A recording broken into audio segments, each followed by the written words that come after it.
crear medidas jurídicas mediante las fuentes del derecho internacional. El derecho internacional público ha de cumplir todo lo que es esa misión pacificadora, ya que un sistema jurídico es un mecanismo de paz social, aunque solo logre parcialmente alcanzar ese fin, ya que no se ha encontrado un medio más eficaz para imponer una solución pacífica de los conflictos existentes entre los estados y evitar la violencia. En consecuencia, la función de carácter general del derecho internacional público es la de reglamentar las relaciones entre los sujetos de la comunidad internacional, que sean susceptibles de esta normativa de carácter jurídico. Por otro lado, el derecho internacional público cumple otra función esencial, que es la de delimitar las competencias estatales o la de ordenar a los ámbitos de validez internacional de dichas competencias. La necesidad de adecuar permanentemente sus normas a la realidad social, atento a los cambios producidos en la comunidad internacional, produjo una ampliación de las funciones del derecho internacional, que se centró básicamente en los objetivos: la protección de los derechos humanos, la cooperación y el desarrollo, y la conservación del medio ambiente.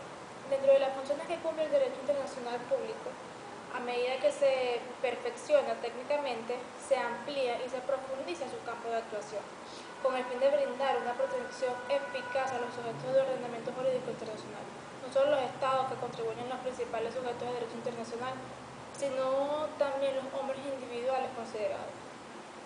Otro objetivo del derecho se refiere a la justicia: intentar imponer en las relaciones internacionales la justicia como valor objetivo.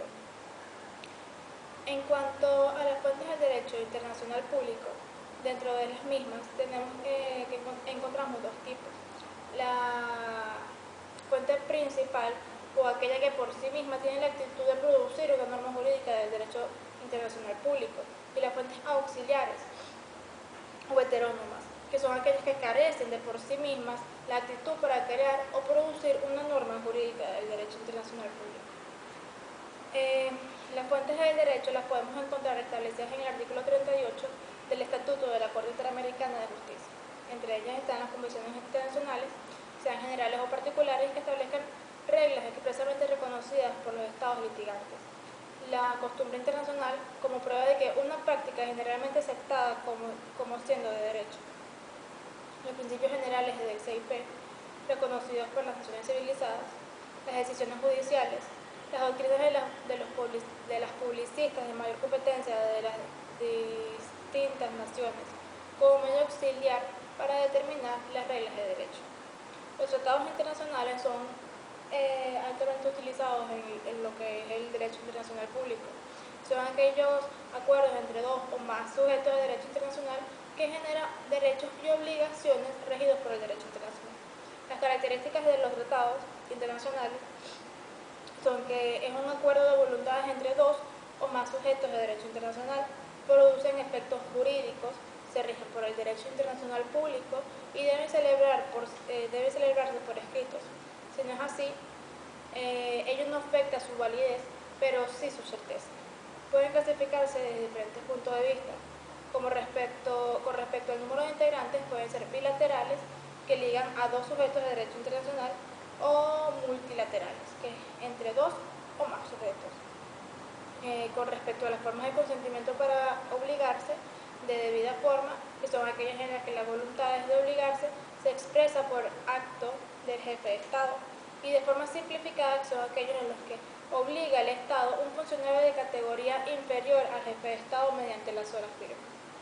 Con respecto al tipo de obligaciones que crea la doctrina, encontramos los tratados ley, que generan derechos y obligaciones que pueden ser ejercidos y deben ser cumplidos, además de las partes que intervienen en el tratado, por los demás sujetos de derecho internacional. Los tratados contratos, que generan obligaciones y derechos a favor de quienes son parte de ellos.